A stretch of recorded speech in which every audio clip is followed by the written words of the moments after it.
बात करेंगे आज के लेक्चर में एक्सरसाइज 1.2 के सॉल्यूशंस के बारे में। इससे पहले अगर आपने इनके बेसिक कंसेप्चुअल लेक्चर नहीं देखे हैं 1.2 का इंट्रोडक्शन, तो पहले आप वो देखिए। उसमें डिटेल से हमने कवर किया है आपके इक्वल सेट्स को, फाइनाइट और इनफाइनाइट सेट्स को और एम्प्टी सेट को। ठीक है, उसी के बेसिस पर हमने कुछ एग्जांपल्स भी वहाँ पर बनाए हैं।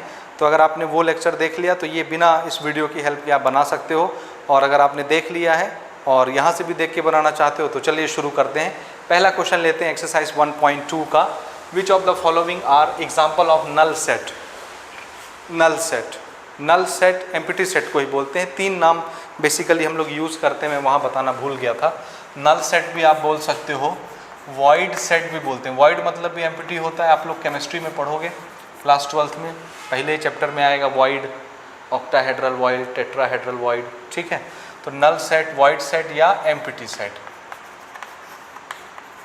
एक ही चिड़िया के 2-3 नाम।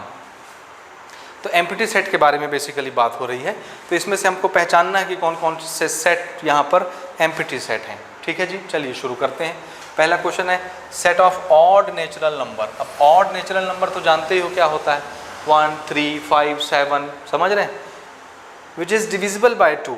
ऐसे ऑड नंबर जो 2 से डिवाइड होते हैं क्या? देखो ऑड नंबर तो यही होते हैं ना, 1, 3, 5, 7 इन्फिनिटी तक। क्या ये 2 से डिवाइड होते हैं? 2 से डिवाइड नहीं होते, तभी तो इनको ऑड बोला जाता है। तो कोई ऐसा नंबर मिलेगा क्या, कोई कलेक्शन ऐसा बना सकते हो क्या कि वो ऑड भी हो और 2 से भी डिवाइड होता हो? आंसर है नो। तो फिर ये कैसा सेट हो गया? This is empty set. समझ गए ना? तो मैं डायरेक्ट ऐसे लिखते जा रहा हूँ, आप अपने हिसाब से लिख सकते हैं। ठीक, okay. Next question set of even prime number. ये एम्प्टी सेट का रिप्रेजेंटेटिव है ना, इसको 5 पढ़ते हैं, हमने बेसिक लेक्चर में बात कर ली है। नल सेट, वॉइड सेट का रिप्रेजेंटेटिव, खाली डब्बे से भी खाली ब्रैकेट लगा के भी आप रिप्रेजेंट कर सकते हो। Set of even prime number. अब इवन प्राइम नंबर कौन सी बला का नाम है? Even prime number. इवन ना, प्राइम नंबर तो आप सब जान रहे हो जो खुद से डिवाइड हो। प्राइम नंबर तो आप सब जान रहे हो जो खुद से डिवाइड हो। और सिर्फ कौन से प्राइम नंबर की बात हो रही है? इवन। तो ऐसा कौन सा प्राइम नंबर होता है इवन वाला? तो आप जानते हो ना, इवन प्राइम नंबर, या प्राइम नंबर कहाँ से स्टार्ट होता है? 2 से, यानी जो 1 से डिवाइड हो और अपने आप से डिवाइड हो, बाकी किसी और से डिवाइड नहीं होना चाहिए। 3 है, 5 है, 7 है, 9 है, 11 है, 9 नहीं, सॉरी 9 तो 3 से डिवाइड हो जाएगा। 7 के बाद डायरेक्ट 11, 13, ठीक, 13 के बाद तुम्हारा 17, फिर 19, ऐसे बढ़ता जाता है। ये सब आप जानते हो। इसमें इकलौता यही प्राइम नंबर होता है, सिर्फ 2, और बाकी कहीं भी प्राइम नंबर नहीं आता। हमने अभी इसके पहले बेसिक लेक्चर में भी ये बात कवर की है प्राइम नंबर से रिलेटेड। तो set of even prime number, तो अगर मैं सेट लिखना चाहूँ तो इवन प्राइम नंबर का सेट तो सिर्फ यही है ना, 2 के अलावा दूसरा कोई इवन नंबर नहीं होता प्राइम नंबर में। So this is the set, singleton set. क्या ये खाली है? आंसर है नहीं। तो ये एम्प्टी सेट नहीं है, नॉट एम्प्टी सेट। ठीक, समझ गए? अगला लेते हैं x। इसे नेचुरल नंबर, x एक नेचुरल नंबर है, और कैसा natural number? Less than 5, greater than 7। देखो नंबर लाइन इमेजिन करो, ये है 3, 4, 5, 6, 7, और उधर आगे 8, 9। तो 7 से बड़े ये सारे नेचुरल नंबर उधर इन्फिनिटी तक, और 5 से इधर छोटे माइनस इन्फिनिटी तक। नेचुरल नंबर तो 1 तक जाता है, माइनस इन्फिनिटी काहे को आओगे? तो ये 1 और 2 बस यहीं तक। तो एक हमारा स्टॉपेज यहाँ है और दूसरा स्टॉपेज यहाँ है। क्वेश्चन क्या बोलता है? देखो x नेचुरल नंबर है, ठीक है, नेचुरल नंबर तो अच्छी बात है, लेकिन कैसा नेचुरल नंबर? 5 से छोटा, 5 से छोटा, x इज़ लेस देन 5, और क्या होना चाहिए? 7 से बड़ा, x इज़ ग्रेटर देन 7। ऐसा कोई नंबर हो सकता है जो 5 से छोटा हो, जैसे ये, और ये 7 से बड़ा हो जाए? 5 से छोटा यही नंबर है ना, नेचुरल नंबर 1, 2, 3, 4। तो ये नंबर 5 से छोटे तो हैं, पहली शर्त पूरी हो रही है। क्या ये 7 से बड़े हैं? दूसरी शर्त पूरी हो रही है या नहीं? नहीं हो सकती। तो ये दोनों बातें एक साथ नहीं हो सकती, इसलिए ये कैसा सेट हो गया? Empty set. तो यहाँ पर मैं लिख देता हूँ दिस इज एम्प्टी सेट, क्योंकि इसके अंदर कोई एलिमेंट नहीं आ रहे। वो आप लिख सकते हो रीज़न में। y is a point, y एक पॉइंट है common to any 2 parallel lines. अब पैरेलल लाइन्स तो आपने पढ़ रखा है, ये 2 ठो पैरेलल लाइन्स हैं। पैरेलल बोलती ही इसीलिए है क्योंकि इनमें कोई कॉमन पॉइंट नहीं है। अगर कॉमन पॉइंट होता, ये ऐसे मिल जाते ऐसे, तो एक कॉमन पॉइंट मिलता है, इसको इंटरसेक्शन पॉइंट बोलते हैं। इंटरसेक्टिंग लाइंस हो जाती हैं, इंटरसेक्टिंग पॉइंट, कॉमन पॉइंट, और ये लाइन क्या हो गई, इंटरसेक्टिंग लाइंस। फिर वो पैरेलल नहीं कहलाती, पैरेलल होती ही इसीलिए है क्योंकि हर पॉइंट का, एक लाइन में बहुत सारे पॉइंट हैं, लाखों करोड़ों पॉइंट, दूसरी लाइन में भी लाखों करोड़ों पॉइंट है। हर पॉइंट का, हर पॉइंट यानी दोनों लाइन के पॉइंट्स का बीच का डिस्टेंस फिक्स रहता है, कांस्टेंट रहता है। तो दोनों पॉइंट, दोनों लाइन के पॉइंट्स एक साथ जमा नहीं हो सकते। समझ रहे हैं मैं कहना क्या चाह रहा हूँ? यानी ये दोनों पैरेलल तभी रहेंगे जब इसमें कोई कॉमन पॉइंट नहीं होगा। कॉमन पॉइंट हो गया तो फिर वो इंटरसेक्टिंग लाइन हो जाएंगी। इसलिए कोई पैरेलल, अगर दो लाइन पैरेलल है तो क्या उसमें कोई कॉमन पॉइंट मिलेगा? नहीं मिलेगा। तो ये सेट भी कैसा हो गया? कुछ नहीं मिलेगा हमको, एक कोठो एम्प्टी सेट। ठीक है, तो ये पहले क्वेश्चन का सॉल्यूशन हो गया। बढ़ते हैं अगले क्वेश्चन की तरफ, पॉज करके इसको नोट कर सकते हैं आप, नोट करें। सेकंड क्वेश्चन लेते हैं। अगला क्वेश्चन है which of the following sets are finite और इनफाइनाइट? इनमें से कौन से सेट फाइनाइट सेट है और कौन से इनफाइनाइट? फाइनाइट किसको बोलते हैं? जिसमें नंबर ऑफ एलिमेंट काउंटेबल हों, काउंट कर किए जा सकते हों। और इनफाइनाइट सेट जो इन्फिनिटी तक जाते हों, इतने एलिमेंट्स हों कि उसमें इन्फिनिटी तक चली जाए गाड़ी, तो उसको इनफाइनाइट सेट बोलते हैं। चलिए देखते हैं। The set of months of a year, एक साल में जितने महीने होते हैं उसका कलेक्शन फाइनाइट होगा कि इनफाइनाइट? 12 महीने होते हैं तो आप जनवरी से लेकर दिसंबर तक ही लिखोगे, काउंट किए जा सकते हैं। तो ये कैसा सेट है? फाइनाइट। अब मैं इसको लिख के नहीं दिखा रहा ना, क्योंकि ये सिंपल है, आप चाहो तो ऐसे लिख सकते हो, जनवरी, फरवरी, मार्च और ऐसे करके दिसंबर तक 12 महीने आ जाएंगे, काउंटेबल है, फाइनाइट सेट। ओके, देखो 1 2 3 और बाद में 3 ठो डॉट, नेचुरल नंबर है, कहाँ तक जा रहा है? लास्ट के 3 डॉट हमने बेसिक लेक्चर में भी बात किया है, फाइनाइट और इनफाइनाइट के टॉपिक में। लास्ट में 3 डॉट लगा मतलब ये कहाँ तक जा रहा है? इन्फिनिटी तक। इसलिए ये कैसा सेट होगा? Infinite set.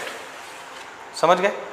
ओके, ये देखो थर्ड वाला 1 2 3, उसके बाद 3 ठो डॉट, फिर 99 100।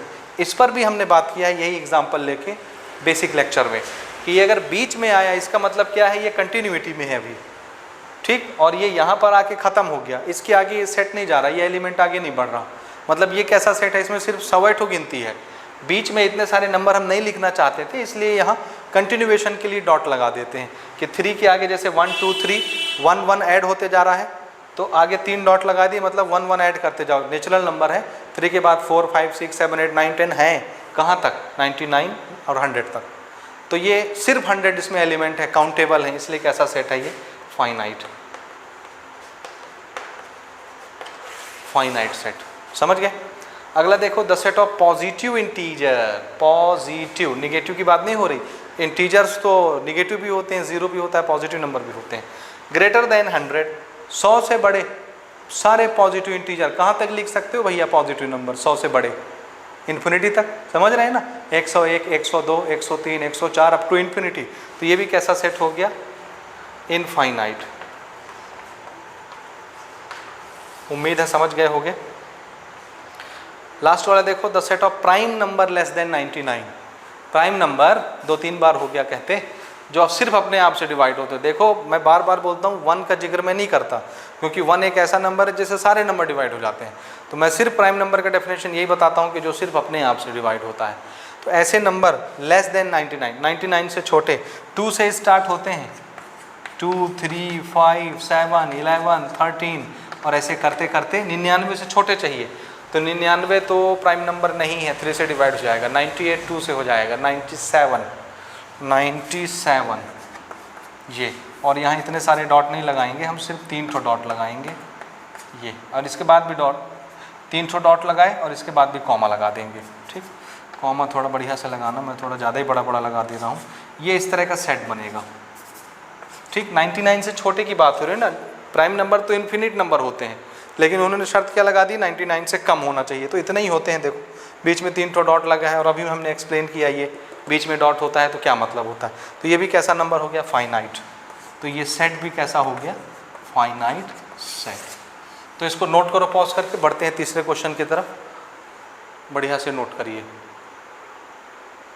चलिए नेक्स्ट क्वेश्चन लेते हैं, question number 3। State whether each of the following set is finite और इनफाइनाइट। इसमें भी हमको फाइनाइट और इनफाइनाइट ही बताना है, जैसे हम इससे पहले बता रहे थे। पहला क्वेश्चन लेते हैं, द सेट ऑफ लाइन्स का कलेक्शन बनाना है which are parallel to the X axis. देखो एक्स एक्सिस तुम्हारी ऐसी होती है, ये आपका एक्स एक्सिस हो गया, ये वाई एक्सिस पॉजिटिव वाई, नीचे नेगेटिव वाई। एक्स एक्सिस के पैरेलल लाइन खींचनी है, तो आप पैरेलल लाइन तो जितनी चाहे उतनी खींच सकते हैं, देख रहे हो ना, ऊपर भी खींच सकते हो, कितने, कोई रोका तो नहीं है, जितने खींचने चाहे उतने खींच सकते हो, ये पैरेलल, ठीक। बहुत सारे लाइनें खींच सकते हैं, कितने, इनफाइनाइट, ठीक। तो ये कैसा सेट होगा, इनफाइनाइट सेट, ठीक है। रीज़न आप जान रहे हो। The set of letters in English alphabet, English के अल्फ़ाबेट में कै ठो लेटर होते हैं, 26 ठो, ABCD, तो सिर्फ 26 आप लिखना चाहो तो सेट के अंदर लिख सकते हो, तो ये काउंटेबल है, तो ये कैसा सेट हो गया, फाइनाइट सेट। तीसरा, the set of numbers which are multiple of 5। Multiple of 5 का क्या मतलब है, ऐसे नंबर्स का आपको कलेक्शन बनाना है जो क्या हो, मल्टीपल ऑफ 5। मल्टीपल ऑफ 5 का मतलब जो 5 के टेबल में आता है, समझ गए। और हमको बचपन से क्या सिखाया गया, 5 1 जा 5, 5 10 जा 50, टेबल याद हो गया, 10 ठो नंबर। लेकिन 10 पर जा कर के नेचुरल नंबर ख़त्म नहीं होते, जितना भी आप बढ़ते जाओ, 5 11 जा 55, 5 12 जा 60, 5 13 जा 65, इन्फिनिट टाइम आप पढ़ते जाइए, 5 का टेबल हमेशा इन्फिनिटी तक जाएगा। क्यों जाएगा, उसका रीज़न देखो। टेबल कैसे पढ़ते हैं अपन, देखो 5 1 जा 5, 5 2 जा 10, 5 3 जा 15, 5 4 जा 20। ये तो तुम्हारा 5 5 5 है, लेकिन ज़रा इसको देखो, ये क्या है, 1 2 3 4, अगला क्या आएगा, 5 6 7 8, और ये क्या है, नेचुरल नंबर। तो नेचुरल नंबर कहाँ तक जाता है, इन्फिनिटी तक, इसलिए 5 के टेबल भी कितने होंगे, इन्फिनिटी होंगे। तो ये सब 5 के मल्टीपल ही तो हैं जो 5 के टेबल में आते हैं, समझ रहे हो ना भावनाओं को। इसलिए इनको एक सेट में समा पाना असंभव है, इसलिए ये कैसे सेट होंगे, इनफाइनाइट सेट। मज़ा आ रहा है ना, कमेंट करके ज़रूर बताना, ठीक है। तो ये भी कैसा सेट हो गया, इनफाइनाइट सेट। फिर से, the set of animals living on the earth. जब मैं इसका टॉपिक पढ़ा रहा था फाइनाइट इनफाइनाइट का बेसिक में, इससे पहले लेक्चर में, तो वहाँ मैंने ये एग्जांपल कोट किया है, चाहे लिविंग बीइंग हो, आदमी हो, जानवर हो, पेड़ पत्ती हो, ट्री हो, भले इनकी गिनती संसार में लाखों करोड़ों अरबों में पहुंच जाए, लेकिन हम गिन लेंगे एक न एक दिन। भले बहुत बड़ा नंबर बनेगा, लेकिन वो नंबर काउंटेबल होगा, नेचुरल नंबर होगा, इसलिए ये कैसा सेट है, फाइनाइट। और मैंने इस पर नोट भी लगवाया है, आप वो लेक्चर देखिए, इससे पहले वाला बेसिक लेक्चर, वहाँ समझ में आएगा। The set of circle passing through the origin. Origin, ये इसको ओरिजिन बोलते हैं, ये this is origin. Origin is basically A point, एक पॉइंट से कैटो सर्कल पास हो सकते हैं। कक्षा 10वीं का सवाल है सर्कल चैप्टर का, बड़ा आसान है, टेंजेंट वाले टॉपिक में भी आता है। एक पॉइंट से कैटो सर्कल आप बना सकते हो, पास होना चाहिए अलग अलग रेडियस के, ये ऐसे, ये समझ रहे हो, छोटे बड़े सर्कल देख रहे हो, ये तो कैटो सर्कल पास हो सकते हैं, इन्फिनिट, जितने बनाने चाहो। एक पॉइंट से इन्फिनिट नंबर ऑफ सर्कल बनाए जा सकते हैं। तो ये कैसा सेट हो गया जी, इनफाइनाइट, ठीक। उम्मीद है समझ गए होगे। चलो नोट करो, पॉज करके बढ़ते हैं अगले क्वेश्चन की तरफ। रीजन देना चाहो दे सकते हो। क्वेश्चन नंबर 4 लेते हैं। देखो, in the following state whether set A is equal to set B और नॉट। हमको ये बताना है, इनमें से 4 क्वेश्चन हैं, चारों में 2-2 सेट दिए हैं, तो इनमें से कौन सा पेयर ए और बी आपस में इक्वल है और नहीं है, कौन से 2 सेट इक्वल हैं और नहीं आपस में नहीं है, इक्वल है या नहीं है। पहला देखो, पहले सेट के अंदर एलिमेंट है ए बी सी डी, दूसरे सेट बी के अंदर एलिमेंट है डी सी बी ए। क्या ये दोनों सेट इक्वल हैं ए और बी, चेक कर लेते हैं। ए सेट ए से बिलोंग करता है, यहाँ भी सेट ए सेट बी के अंदर ए वाला एलिमेंट आता है। बी एलिमेंट सेट ए से बिलोंग करता है, बी एलिमेंट सेट बी से बिलोंग करता है। सी एलिमेंट सेट ए से बिलोंग करता है, सी एलिमेंट सेट बी से बिलोंग करता है। डी इसमें भी है, डी इसमें भी है, सारे एलिमेंट सेम हो गए। When both set have exactly same elements then both set are set to be equal set. तो रीज़न मैंने बता दिया, आप चाहें तो नोट कर सकते हैं। तो यहाँ पर हम क्या लिखेंगे, set A is equal to set B. ठीक, ये आपका आंसर हो गया। अगला question set A set B दोनों हैं, चलो उसी वैसे ही मैच करते हैं। 4 यहाँ है, 4 यहाँ है। 8 इस सेट से बिलोंग करता है, 8 इस सेट से बिलोंग करता है। 12 इस सेट से बिलोंग करता है, लेकिन 12 यहाँ नहीं है, 12 यहाँ नहीं है। तो ये 12 नहीं मिला, आगे देखने की ज़रूरत ही नहीं है। सारे एलिमेंट सेम होने चाहिए तभी इक्वल होगा। एक एलिमेंट भी अगर नहीं है तो फिर आप उस सेट को इक्वल नहीं बोलोगे। तो यहाँ पे आप क्या बोलोगे, set A is not equal to set B. ये डब्बा लगाने की ज़रूरत नहीं, मैं अपने सहूलत के लिए लगा रहा हूँ। ठीक, तीसरा देखो वैसे ही मिलाएंगे पहले। अच्छा, ये तुम्हारा सेट बिल्डर में दिया है तो पहले इसको चेंज कर लेते हैं। क्या बोलता है देखो, x is positive even integer, positive number, और कैसे, इवन इंटीजर 2 4 6 8, और क्या x क्या होना चाहिए, लेस देन 10 और इक्वल टू 10। इक्वल भी लिखा है, लेस भी लिखा है। तो इवन इंटीजर पॉजिटिव कौन कौन से होते हैं देखो, एक तो होता है तुम्हारा ये 2 4 इवन इंटीजर ना, लेकिन पॉजिटिव नंबर 2 4 6 8 और 10 भी लेना है क्योंकि उसने इक्वल टू 10 भी लिखा है। तो एक्चुअल में सेट भी ऐसा है। अब आप दोनों सेट को कंपेयर करोगे, देखो 2 यहाँ है, 2 यहाँ है, 4 यहाँ है, 4 यहाँ भी है, 6 यहाँ है, 6 यहाँ भी है, 8 यहाँ है और 8 यहाँ भी है, 10 यहाँ है और 10 यहाँ भी है। एग्जैक्टली सारे एलिमेंट सेम हो गए, सारे के सारे। तो अपन क्या बोलेंगे, यहाँ पर सेट ए और सेट बी आपस में इक्वल सेट है। अगला क्वेश्चन देखो, इसको पहले चेंज करते हैं। x इसे मल्टीपल ऑफ 10, मल्टीपल का मतलब तो समझ गए ना, इसे जस्ट पहले के क्वेश्चन में मैंने आपको 5 के एग्जांपल में समझाया था। तो मल्टीपल ऑफ 10 आप कैसे लिखोगे, 10 का पहाड़ा 20 30 40 और कहाँ तक जाता है ये, तो मैंने पहले ही बताया कि टेबल 10 पर ख़त्म नहीं होता ना, इन्फिनिटी तक जाता है। और ये तो है यही है, देखो मैच कर लो, इसमें 10 है, सेट बी में 10 है, इसमें 20 है, इसमें 20 है, लेकिन यहाँ 15 है और इसमें 15 नहीं आता। तो ये वाले जो 5 के मल्टीपल्स हैं ये सेट ए में नहीं है। तो आप समझ रहे हो एलिमेंट सब आपस में बराबर नहीं है, इसलिए ए वाला सेट बी वाले सेट के बराबर नहीं होगा। ये इसका आंसर है, नोट करें पॉज करके, बढ़ते हैं अगले क्वेश्चन की तरफ। लास्ट 2 क्वेश्चंस लेते हैं इस एक्सरसाइज के, उसके बाद ये एक्सरसाइज खत्म। चलिए क्वेश्चन नंबर 5 लेते हैं। Are the following pairs of sets are equal, give reason. तो रीज़न तो आप दे सकते हो, मैंने इससे पहले भी बार बार रीज़न बता दिया है। तो चलिए 2 क्वेश्चन इसमें दिए हैं क्वेश्चन नंबर 5 में। पहला लेते हैं, देखो सेट ए दिया है, इसके एलिमेंट है 2, 3। सेट बी हमको सेट बिल्डर फॉर्म में दिया है तो उसको हम रोस्टर में लिख लेंगे। क्या दिया है, the set of all x such that x is solution of this quadratic equation. तो पहले तो मैं इस इक्वेशन को सॉल्व कर लेता हूँ यहाँ पर साइड में, X square plus 5x plus 6 equal to 0। हमको इसको ब्रेक करना है, 2 नंबर सोचना है जिसका मल्टीप्लिकेशन 6 हो, प्लस माइनस करने में 5 आए। तो जाहिर सी बात है, एक हो जाएगा 3x, एक हो जाएगा 2x, 3 2 = 6 और 3 और 2 5x। यहाँ से आपको x कॉमन मिल जाएगा, x प्लस 3, और यहाँ से 2 कॉमन मिल जाएगा, x प्लस 3। तो आपको तो एक मिला x प्लस 2 और एक मिल गया x प्लस 3। यहाँ से एक वैल्यू आपकी मिल जाएगी -2 और यहाँ से एक वैल्यू मिल जाएगी यहाँ से -3। ठीक है, तो x की 2 वैल्यूज़ हमको मिली, -2 और -3, यानी इसका सॉल्यूशन क्या आया, -2 और -3।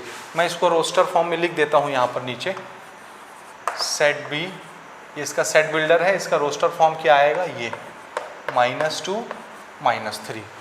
अब इक्वल है कि नहीं सेट, तो देखो इसके एलिमेंट 2 और 3 हैं और इसके भी 2 और 3 हैं, लेकिन ये माइनस हैं, तो ये दोनों मैच नहीं कर रहे आपस में, समझ रहे हैं, इसलिए ये कैसा सेट होगा, नॉट इक्वल। तो यहाँ पे आप निशान क्या लगाओगे, अपने हिसाब से आप लगा लेना, set A is not equal to set B. ठीक, रीज़न आप लिख सकते हो कि both set does not have same elements, इसलिए दोनों अनइक्वल सेट हैं। ठीक, दूसरा क्वेश्चन लेते हैं, ए और बी, ये दोनों सेट देख रहे हैं आप, पहले दोनों सेट बिल्डर फॉर्म में लिखा हुआ है, दोनों को हम रोस्टर फॉर्म में चेंज कर लेते हैं। उधर का मैं रब कर दूंगा, आप बुरा नहीं मानोगे। ठीक है, इसका काम हो गया हमारा। अगर आपने नोट नहीं किया है तो थोड़ा सा वीडियो को पॉज करके नोट कर सकते हैं, थोड़ा रिवाइज पीछे कर लीजिएगा। ठीक है। Okay, X is a letter in the word follow. तो अगर मैं इस सेट को ऐसे लिखता फॉलो, तो देखो क्या बनता है, ये एफ तो हम लिख लेंगे, ओ भी लिख लेंगे, एल भी लिख लेंगे, लेकिन अगला एल नहीं लिखेंगे क्योंकि रिपीटिशन इज नॉट अलाउड। एक बार एल हो गया, ओ भी नहीं लिखेंगे क्योंकि ओ लिख चुके हैं, डब्ल्यू लिखेंगे ये। तो ये सेट ए बन गया। अगला सेट देखो ये वाला Y, Y is a letter in the word wolf, wolf को भी लिखते हैं रोस्टर फॉर्म में, डब्ल्यू लिख लिए, ओ लिख लिए, एल लिख लिए और एफ लिख लिए, क्योंकि इसमें कोई डबल वाले तो वर्ड ही नहीं थे, सारे के सारे लिखा के ए और बी को मैच कर लेते हैं। तो देखो एफ पहले सेट ए में है, इसमें भी है, ओ यहाँ भी है, यहाँ भी है, एल यहाँ भी है, इसमें भी है, डब्ल्यू यहाँ भी है, डब्ल्यू यहाँ भी है, चारों एलिमेंट एग्जैक्टली सेम है, इसलिए अपन क्या बोलेंगे, set A is equal to set B. Reason आप जानते हैं। अगला question, last question, question number 6, यहीं पर मैंने नोट कर दिया। देखो, from the sets given below select equal sets. इसमें से आपको छांटना है इक्वल सेट कौन होगा, और अपन वही तो प्रैक्टिस कर रहे हैं इतनी देर से। तो चलो पहला सेट ए लेते हैं, 2 4 8 12, कहीं दिख रहा है 2 4 8 12, 2 4 8 12, 2 4, अच्छा इसमें 2 नहीं है, 14 भी ज़्यादा है, और तो कहीं नहीं है, तो ये फेल हो गया ना, किसी के साथ इसकी मैचिंग नहीं हुई।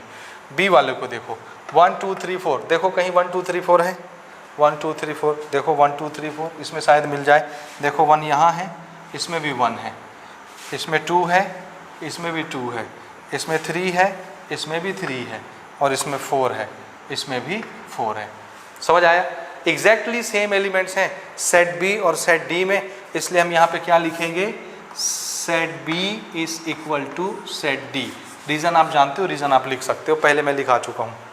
ओके, यहाँ और यहाँ तक की बात हो गई। इसको देखो 4 8 12 14, और कहीं दिख रहा है आगे, क्योंकि पीछे तो हम चेक करके आ रहे हैं, 4 8 12 14 कहीं नहीं है, छोड़ दो, ये भी फेल हो गया। ई वाले को देखो -1 + 1, कहीं दिख रहा है, ये देखो -1 + 1, आगे पीछे होने से फर्क नहीं पड़ता, एलिमेंट सेम होने चाहिए। देखो -1 इसमें भी है, -1 इसमें भी है, 1 इसमें भी है, 1 इसमें भी है। एलिमेंट्स, ऑर्डर मैटर नहीं करता ना, ऑर्डर इज सेम मटेरियल। तो ई और जी ये भी आपस में बराबर हैं। So set E is equal to set G, ये भी आपस में इक्वल सेट हैं। और देखो ये एफ, ओ और ए इसका एलिमेंट है, उसमें ओ और 1 है, यानी 0 और 1, इसको 0 ही मानो, ओ कहे को मानेंगे। तो ये भी आपस में फेल हो गए, नहीं मैच कर रहा, यानी इक्वल सेट सिर्फ कौन से हैं, बी और डी आपस में, और ई और जी आपस में इक्वल है। तो ये हमारा यहाँ पर संपूर्ण कंक्लूजन हुआ एक्सरसाइज 1.2 का। तो उम्मीद है ये सारे क्वेश्चंस आपको अच्छे से समझ में आ गए होंगे। अगर आपके कोई क्वेश्चन है, कोई क्यूरीज है, तो आप लोग कमेंट करके बताओ, और सोशल मीडिया प्लेटफॉर्म जिनके लिंक डिस्क्रिप्शन में दिए हैं वहाँ पर आप फॉलो कीजिए। इंस्टाग्राम पे डायरेक्ट आप क्वेश्चन कर सकते हैं, मैं आपके क्वेश्चनों के जवाब डायरेक्ट देता हूँ वहाँ पर। और चलिए यहाँ तक तो हो गया। अब इसके बाद के लेक्चर्स में हम लोग 1.3 का इंट्रोडक्शन देखेंगे, जिसमें बहुत इंपॉर्टेंट टॉपिक्स हमको पढ़ने हैं, जैसे सबसेट किसको बोलते हैं, most favourite topic, most important topic. उसके बाद subset of a real numbers, real number के सेट का सबसेट कैसे निकालते हैं। उसके बाद सबसेट को एज ए इंटरवल हम पढ़ेंगे, interval as subset of real number को पढ़ेंगे, ठीक है ना। और उसके बाद हम पढ़ेंगे पावर सेट, और उसके बाद हम पढ़ेंगे यूनिवर्सल सेट। तो ये 3 4 5 टॉपिक इसमें कवर होते हैं। तो इसके बाद का जो इंट्रोडक्शन वाला लेक्चर आएगा 1.3 का, उसको आपको ज़रूर देखना है, उसके बाद ही अगला एक्सरसाइज आपको अच्छे से समझ में आएगा। तो इसको नोट करिए, अगले लेक्चर में मिलते हैं। Good bye.